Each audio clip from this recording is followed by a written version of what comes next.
Sheekadu waxay ka bilaabataa nin 20 jir ah oo la yiraahdo Bart oo 2000 ku noolaa gobolka Texas ee dalka Mareykanka. Bart waxaa haysata dhibaato weyn, wuxuu neceb yahay qoyskiisa, waxay u muuqataa inay ka rajaynayaan wax badan, taas oo ka dhigaysa inuu dareemo culays isla markaana ka xanaaqo. Sanado badan ayuu sidan ahaa oo uu qalbi jabsanaa. Ugu dambeyntii, Bart wuxuu go'aansaday inuu qoyska ka takhaluso si uu u helo dhaxalka qoyskiisa oo dhan, oo ah ku dhawaad $1,500,000. Sidaas darteed, wuxuu go'aansadaa inuu dilaa karaysto si ay qoyska u dilaan.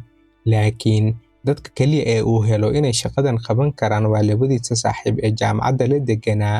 Bart wuxuu tagaa labadiisa saaxiib wuxuuna leeyahay, waxaan idin siinayaa lacag, qoyskayga dila oo gurigeena jabsada. Labadaas saaxiibna waxay yiraahdaan, okay, waan samaynaynaa.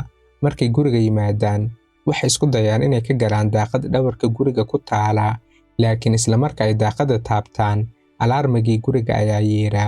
Labada nin way naxaan oo waxay bilaabaan inay cararaan. Sidaas awgeed, qorshihii ugu horeeyay wuu fashilmaa. Laakiin Bart weli ma quusan.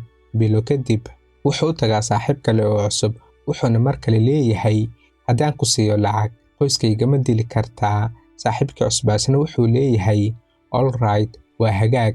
Markii Bart ka hadlayo qorshaha dilka, saaxiibkii uu u sheegay wuxuu ogaanayaa in Bart run ahaantii dhab ka tahay sheekada oo si dhab ah u doonayo inuu qof u karaysto dilka qoyskiisa. Taas ayaana cabsi gelisa oo ka noqdaa. Marka qorshihii labaadna wuu fashilmaa. Waxaa la gaaray sanadka 2001dii.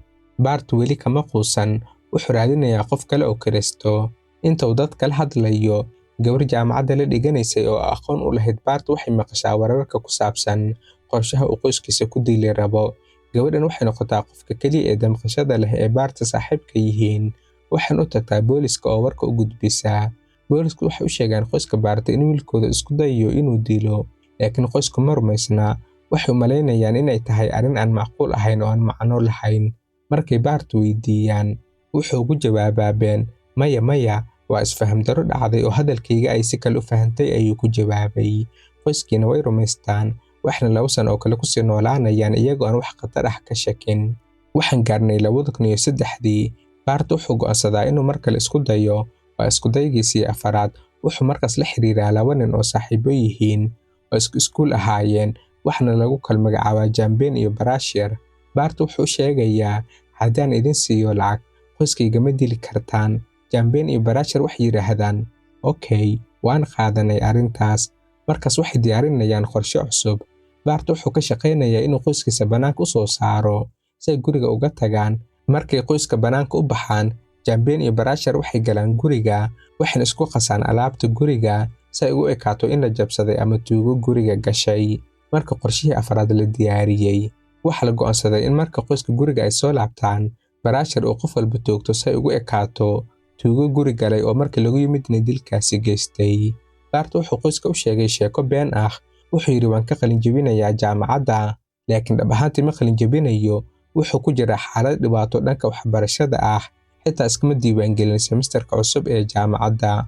Si qoyska u soo baxo oo qorshaha u shaqeeyo, wuxuu qoyska u kaxeeyaa casho, iyagoo u dabaaldegaya qalin jabintiisa. Waxayna xitaa siiyaan saacadda Rolex oo $4,000 ah qiimaheeda, si ay u muujiyaan sida ay ugu faraxsan yihiin guushiisa. Waxay muujinaysaa inay yihiin qoys wanaagsan oo jecel ilmahooda. Intii uu Bart cashada la joogay hooyadiis, aabihiis iyo walaalkiis, Jamben iyo Brasher waxay u diyaargaroobayaan fulinta qorshaha. Jamben wuxuu ku dhex jiraa gaariga banaanka yaala oo halkii ay ku yimaadeen. Asaga waa darawalka gaariga kaxayn doono marka Brasher uu hawsha soo fuliyo. Halka Brasher uu guriga ka galay albaabka oo Bart u sii furay. Waxay ahayd inuu guriga dhan isku dhex qaso si ay ugu ekaato inay tuugo soo galeen, laakiin sababo aan la garanayn ma sameeyo waxba, kaliya wuu sugayaa. Markii cashadii dhammaatay, qoyska ayaa guriga ku soo laabtaa. Bart walaalkiisna waa kan furay albaabka ugu horeeya oo gudaha ayuu galaa, laakiin si kadis ah, Brasher ayaa halkaas ku sugan, wuxuuna meesha ku toogtay Bart walaalkiis. Markii walaalka la toogtay, hooyadii ayaa guriga soo gashay. Brasherna wuxuu toogtaa iyada. Aabaha wuxuu joogay dibadda oo ma fahmin waxa ka socda gudaha guriga. Wuxuu gudaha u galaa guriga, Brasherna sidoo kale isagana wuu toogtaa. Sida qorshihii loo diyaariyay, Bart wuxuu galaa guriga kadibna Brasher wuxuu xabad kaga dhuftaa gacanta si ay ugu ekaato inuusan wax lug ah ku lahayn dilka qoyskiisa. markaas Baraashir wuu xararaa, Jambeen wuxuu kaxeeyaa gaariga wayna ka baxsadaan goobta dembiga ka dhacay. Bart wuxuu wacaa 911 waxaana qoyskiisa oo dhan loola cararaa isbitaalka, laakiin nasiib daro hooyadii iyo walaalkiis ma badbaadin oo meesha ay ku dhintaan. Aabaha Bart wuu badbaadaa, booliska ayaa baaritaan ku sameeyay guriga oo dhan. Bart wuxuu u sheegay inay tuugo guriga galeen oo qalad dhacay oo qoyska dul yimid waqti qaldan, laakiin marka boolisku eegaan guriga waxba kama khaldana.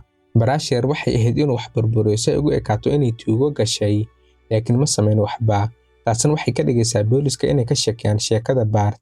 Bart laftiisa wuxuu u muuqdaa mid shaki leh, laakiin boolisku ma haystaan caddayn adag oo muujinaysa inuu dembi galay. Waxa laga yaabaa inuu yahay keliya nin la yaab leh.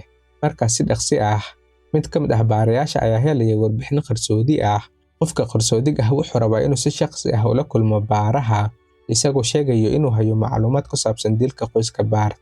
Xilli habeen ah, baaraha ayaa gaariga uga tagaya meel madow oo ka dambeysa saldhigga booliska si uu ula kulmo qofka qarsoon ee haya warbixinta. Qofkaas qarsoodiga ah waa saaxiibkii Bart uu ku yiri waa inaad dishaa qoyskayga sanadkii 2000, markaasna iska diiday cabsi darteed. Saaxiibkan ayaa baaraha u sheegay wax walba oo dhacay maalinkaas, taasoo ka dhigaysa in boolisku ogaadaan in Bart uu ku lug leeyahay qorshahan. Boolisku waxay diyaariyaan howlgal sir ah. Saaxiibka wuxuu ogolaanayaa booliska inay kormeeraan wicitaanka taleefankiisa, gaar ahaan markuu la hadlayo Bart.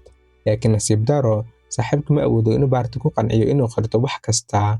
Bart wuxuu kaliya qirtaa inuu aqoon u leeyahay Jambeen iyo Baraashir. Sidaas darteed, howlgalkii qarsoodiga ahaa wuu fashilmaa. Markaas Bart wuxuu go'aansadaa inuu dalka ka baxo.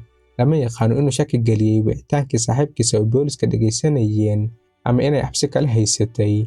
Laakiin 7 bilood kadib dhacdadii qoyskiisa ay la kulmeen, Bart wuxuu aabihiisa ka xaday 7,000 wuxuuna ka baxsadaa Texas oo wuxuu tagay Mexico. Bart wuxuu Mexico ka bilaabaa nolol cusub.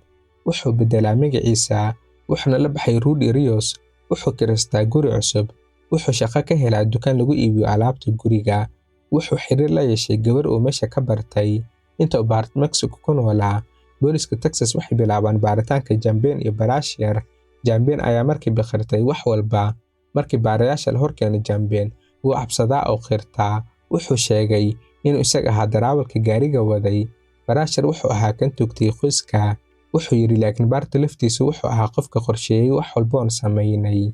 Markaas boolisku waxay xiraan Jambeen, sawirkii xabsiga ayayna ka qaadaan. Sidoo kale, Baraashir waa la xiraa, sawirkiisana waa kan. Waa horumar weyn, laakiin Bart weli lama hayo oo wuxuu ka baxsaday dalka. Cidna ma garanayso meesha uu joogo. Waxaa muuqata inuu noloshiisa cusub ku sii noolaan doono Mexico, aan cidna weligiis ogaan doonin. Laakiin dabcan waa la heli doonaa. Saaxiibkii ka caawiyay inuu ka gudbo xadka Mexico ayaa basaas u noqday booliska, isagoo rajaynaya inuu helo lacag abaalmarin ah. Markaas Bart waa la soo qabtaa oo waa la xiraa, sawirkiisa xabsigana waa kan. Gabagabadii, Jambeen oo ah darawalkii gaariga waxaa lagu xukumay 15 sano oo xabsi ah. Baraashir oo ah kan tugtay qoyska Bart waxaa lagu xukumay xabsi daa'in. Bart oo ah qorsheeyaha dilka qoyskiisa sidoo kale waxaa lagu xukumay xabsi daa'in ama life in prison. Ninkan oo hooyadiisa iyo walaalkiisa u dilay dhaxal darteed, hadda waxaa lagu xukumay xabsi daa'in. Wax lacag ahna ma uusan helin. Asxaabta sharafta badan, like noo saar muuqaalka si aan u soo badino qisooyinkan oo kale. Haddaad nagu cusub tahayna nagu soo biir.